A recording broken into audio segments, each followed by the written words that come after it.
Okay, so we shall now go on to our next presenter, Dr. Rashmita Kukadia, who is a senior consultant cataract and glaucoma services from the Eye Foundation group of hospitals based at Tirupur. And she has another challenging video to show. Mr. Sunil, could you show the video from your end so that Rashmita could talk along with it? Yes, good evening, everyone. I would like to thank Dr. Chitra ma'am for giving me this opportunity. Today, I will be presenting a video on a small pupil with iris hook. So you can see this is almost small normal size pupil with synecholysis I did, and now using the blue dye, and I'm putting some drops behind the iris also, so we can do the rhexis after putting the iris hooks. In this point, I would like to suggest that adequate OVD injection is very important in this type of cases to prevent the corneal endothelial damage. Now coming to the iris hooks, create a small limbal incision narrower than the typical paracentesis incision should be done. You can use either 4 or 5 hooks to create a square or pentagonal opening. This is a very old video of mine, so at that time I was using 4 hooks, but nowadays using 5 hooks. So 4 wounds are created at 90° apart. All hooks are inserted and then pupillary margin is engaged. Then iris hooks are retracted slowly, causing the pupillary dilatation, and silicone sleeve is slightly forwarded. At this point of time, I am suggesting that the pupil should not be stretched to more than the 5 millimeter to avoid the tissue over stretched. Now coming to the CCC, should be kept between the 5 to 6 millimeter because the smaller opening often leads to the capsular contraction, phimosis, and increased possibility of the IR displacement. On the other hand, if we are going for the too large rhexis, lead to the instability of the lens. So you can see it's a optimal size of the CCC. Now coming to the hydrodissection, and slowly gentle hydrodissection I did, and just did the nuclear rotation. Coming to the phaco part, the ultrasound energy and times may vary depending on the size and the hardness of the cataract, but you can use minimum parameters. So to minimize the excessive inflammation and corneal endothelial touch, just I did the trenching. You can do your own technique, but in small pupil, the safest technique is a vertical chopping in situ. The chopping of the fragment is done within the pupillary area only under the OVD. So it will minimize the risk of energizing and traumatizing the iris. So you can see I am doing, I'm emulsifying the nucleus piece by piece, and the last piece where I keep my parameter very minimal, so that it will create a very minimal endothelial damage. At this point, I am removing both the hooks because I am using same side port for the irrigation aspiration cannula. So I remove 2 hooks and using the same cannula and doing the cortex aspiration under the OVD. Now you can see it's nicely cleaning up the cortex, and very gently and carefully I clean the whole cortex and cortical matters.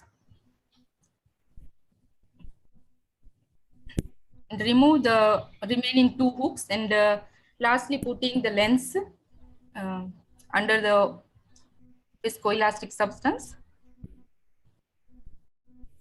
You can see at the end of the surgery, the pupil is round and the IOL is also stable, and lastly doing the clinical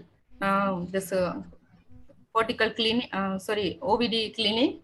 And at this stage, I am cutting this fibrous, a little bit fibrous tissue with the varnas, because this will create a more inflammation and will lead to posterior synechia in the post-operative period. Thank you. Thank you, Rashmita. That was a nice video which you have shown. Only thing what I could have done, might have done differently is I would have tried a little bit of stretch pupilloplasty in these cases and then place the iris hook, because the pupil tends to be quite small, of course, after releasing any posterior synechia there. Yes. And definitely I would have not removed the iris hooks during IA. I would have kept it. I would have had 2 more side ports for doing my IA. Yes. And The important thing I want to convey here is, of course, doing a good surgery, everything you did explain. I would prefer to keep these patients on steroid drops for a longer period of time, and I would use a short-acting cycloplegic also instead of a long-acting one, because we don't want you want the pupil to be a little mobile so that Yes. posterior syndicate does not happen. What are the thoughts, Dr. Sanjay Chaudhary? You've joined in. Tell me what you would do differently here. Yeah, see, I think all the steps are pretty good.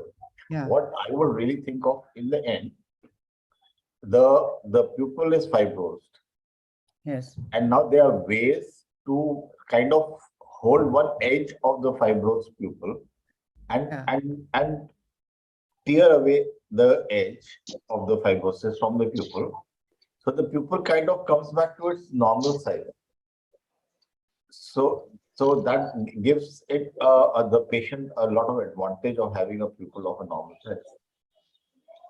Yes. Basically, what you're saying, any fibrin Fibrin The membrane. fibrin membrane material, Membrane. it sheet will of back is held from the edge of one point of the pupil, and you Yeah. kind of like a rexis, you tear it around and yeah. and free the pupillary edge from the fibrous band. Yeah. Yes. The pupil Yes, opens. Anaga. Yeah, Yes. just two things regarding the retractors.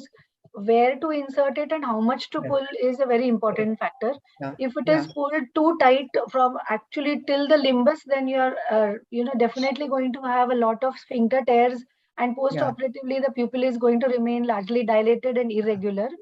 Yeah. Here, of course, there was a lot of posterior syndicate, so a very gentle pupil stretch, and then don't pull it towards the limbus. Actually, just mid also should be enough. And Yeah. secondly, if the limbal entry is made too posterior, then it bunches up towards the iris. Too Yes. anterior, then it is pulled, and the chamber itself is shallowed. So Yes. exactly where to make that side port is very, very important, I think, in this. True. Very true. Very valid things. I guess we shall now go on to our next speaker. If unless Dr. Purendra Vasin or Dr. Arun have anything to add. No, I think everything has been covered nicely. Yeah. And Yeah. yeah, last point is very important, like Anaga said, no, where to Yes. make it. The Yes. direction has to be good. So Yes. direction should be not parallel to the iris, not Yes. vertical also. So midway so that it goes towards the periphery of the iris so that there is no tenting up or bunching of the iris in the angle. That is very Yes. important. Very Otherwise, important. most of the time the iris is also floppy and it keeps on coming through the side port, even through the main port. Yeah. Yes. Thank you very much, Rashmi.